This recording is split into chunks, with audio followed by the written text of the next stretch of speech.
बिहार के हर जिले में कम से कम एक ऐसा उत्पाद है जो देश और विदेश के बाजारों में धूम मचा सकता है। Hello everyone. Not a long time ago, on August 20, 2022, the Ministry of Commerce and Industry provided a GI tag to Mithila Makhana. Mithilanchal मखाना को जीआई टैग मिल गया है, यानी जियोग्राफिकल इंडिकेशंस टैग, जो किसी खास उत्पाद के क्षेत्र, उसके इतिहास और गुण के आधार पर मिलता है। For those of you, it's a new term. GI tag is basically an intellectual property right given to a unique product with a very specific geographical origin. For instance, Darjeeling tea is a special kind of tea that has an origin in Darjeeling. So nobody could randomly use the word Darjeeling as a prefix to the tea brand. Each product has a legacy built upon unique environmental conditions and local traditions from their specific regions of origin.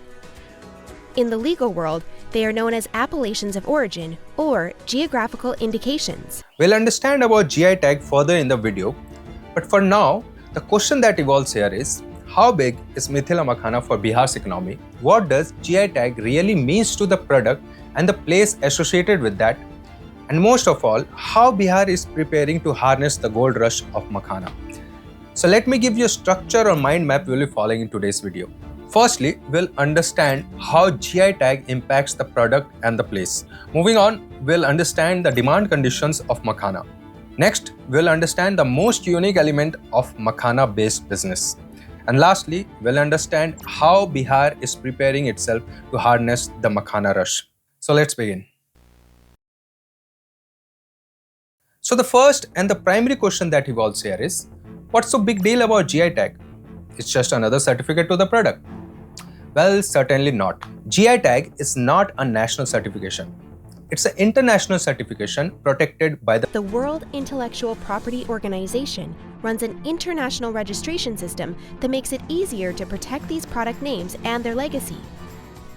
Known as the Lisbon System for International Registration of Appellations of Origin and Geographical Indications, it ensures, for example, that only pepper that genuinely comes from a specific region in Cambodia and meets the predefined traditional production requirements can be called and sold as Kampot pepper. This means Mithila Makhana cannot be produced in any part of the world except the Mithila region of Bihar and Nepal. And this is applicable to every GI tag product. This helps to maintain the authenticity of the GI tag products. But friends, can you imagine the spike in the branding value of the product and the place because of the GI tag? Firstly, it boosts up the market value of that product because certainly nobody else can produce that product except the region with the GI tag. This substantially increases the economic condition of all the workers who are working in the value chain of that product. And secondly, it pumps the tourism of that place because it only makes the people more curious to see the unique source and the making of the product. But there is a catch here. GI tag is useless if there is no demand for the product. For example, Darjeeling tea has a high value because people love to drink tea. If consumer preference for tea falls tomorrow, so will the value of Darjeeling tea as well. So the value of brand has a high dependency on its demand. So the question that evolves here is, how big is the demand for Makhana? And is it showing a positive trend? Well, if we see the consumer preference right now, the consumers are sharply shifting towards healthier food options.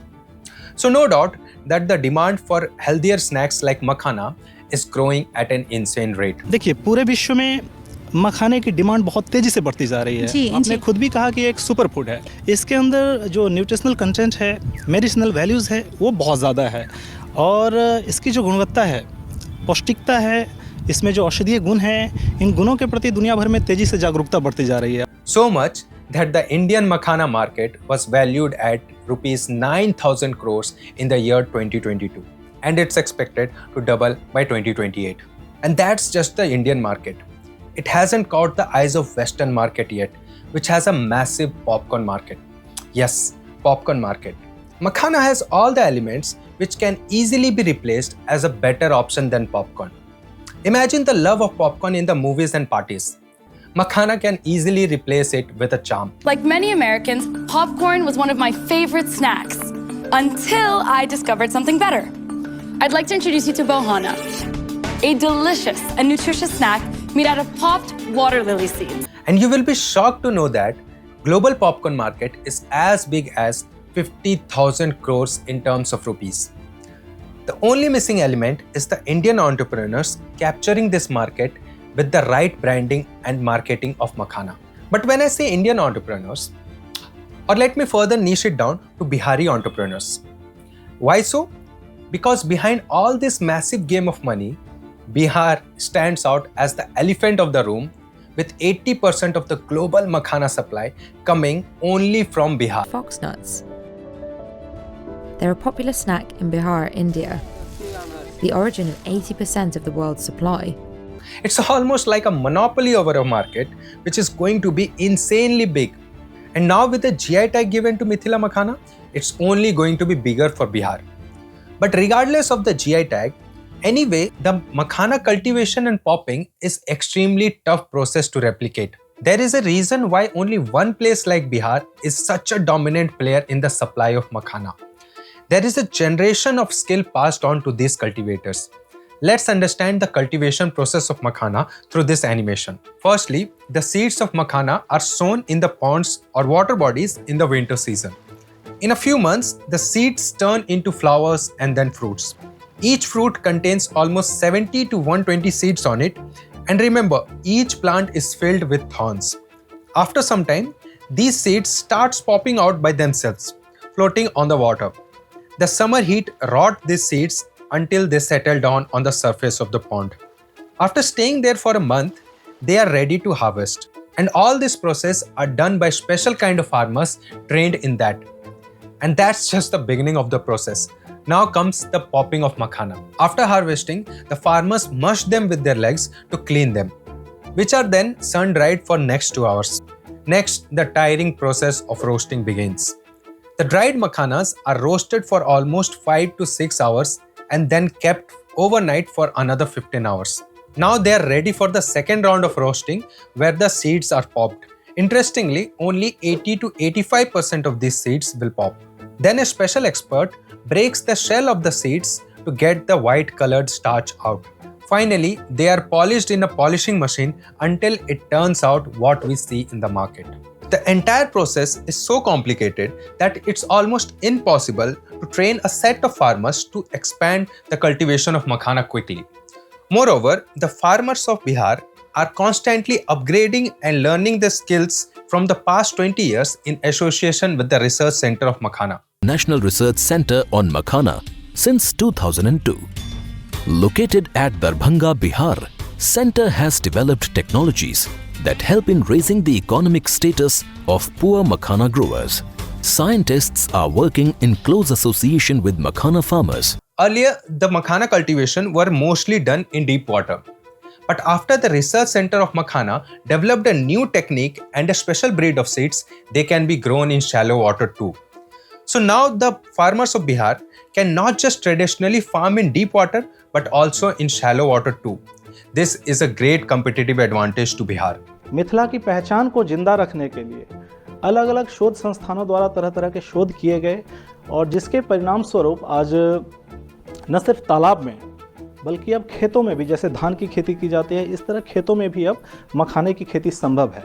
But now the question that comes here is, if the demand for Makhana is skyrocketing and nobody else can copy the cultivation process easily, then how Bihar is preparing to meet the rising demand?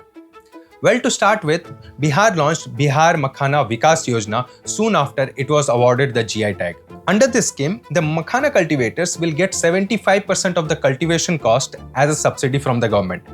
And this is capped at 72,750 rupees per farmer per year. This will make Makhana more profitable for the farmers and hence more and more farmers will be motivated to start Makhana farming. 2022 में हमने लगभग 20 एकड़ में खेती किया हूँ और खेती करने पे मेरा इससे संतुष्टि ये है कि जो हमने उस लैंड में खेती किया है जो लैंड पहले से बेकार चल रहा था, कुछ भी धान या गेहूँ कोई भी ट्रेडिशनल फसल हो नहीं रही है, मैंने उधर खेती स्टार्ट किया और उसमें मखाना के रूप में बहुत अच्छा यील्ड आया. But GI tag does not only helps the product but also the place in terms of tourism. like the Darjeeling Tea Garden, is a very popular choice for Bengal tourism. In terms of Makhana tourism, the Bihar government hasn't come up with any roadmap yet. But this opens up a huge opportunity for the young entrepreneurs in the tourism sector. So friends, now it completely depends upon the youth of the nation how innovatively and creatively one can harness the benefit of Makhana. Well, to support such entrepreneurs and innovators, the Bihar government is offering a seed fund of rupees 10 lakhs without any interest for 10 years. This is initiated under the Bihar Startup Policy 2022.